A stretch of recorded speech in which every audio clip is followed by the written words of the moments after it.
He or she is that familiar yet unknown figure always guarding the tomb of the unknowns. Carl Rochelle spent some time with those stoic guards and has this report.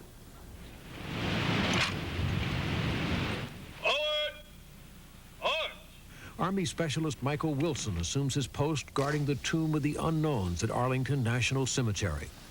For the next half hour, he will repeat a pattern, marching 21 steps, stopping for 21 seconds, then facing east for 21.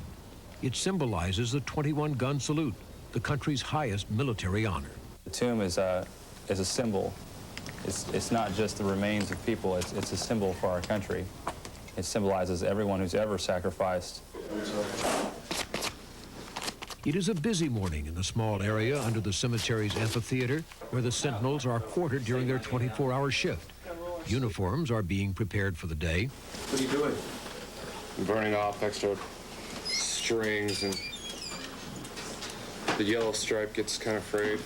And this morning, there is an interruption as a colleague is presented with the coveted Sentinel badge that takes at least 9 months to earn. When you salute an officer, you say "Old Guard," and they respond back with "Old Guard."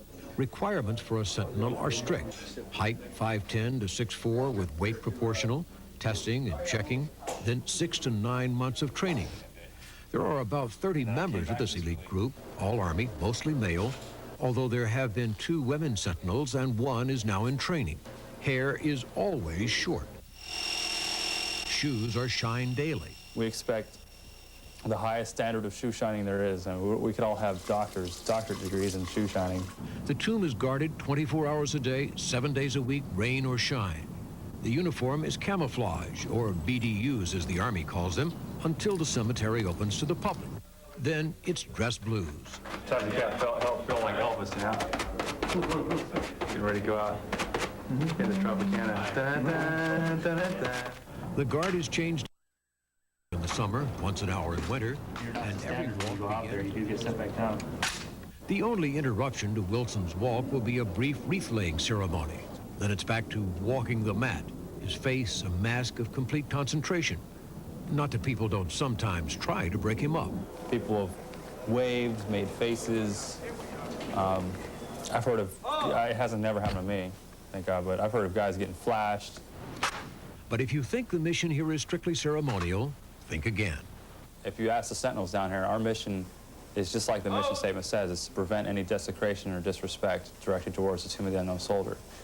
You know, that's the mission I take most seriously. I think that's the mission we all take most seriously. You know, we're not going to let anything happen to these unknown soldiers that are there. After nearly 2 years, Specialist Michael Wilson will soon be leaving this post for another assignment. But it won't be easy. Always be a part of this place. There'll always be a part of me here. Carl Rochelle, CNN, Arlington National Cemetery. More on all this just ahead, a day to remember and reflect on Memorial Day. We'll check on observances around the country.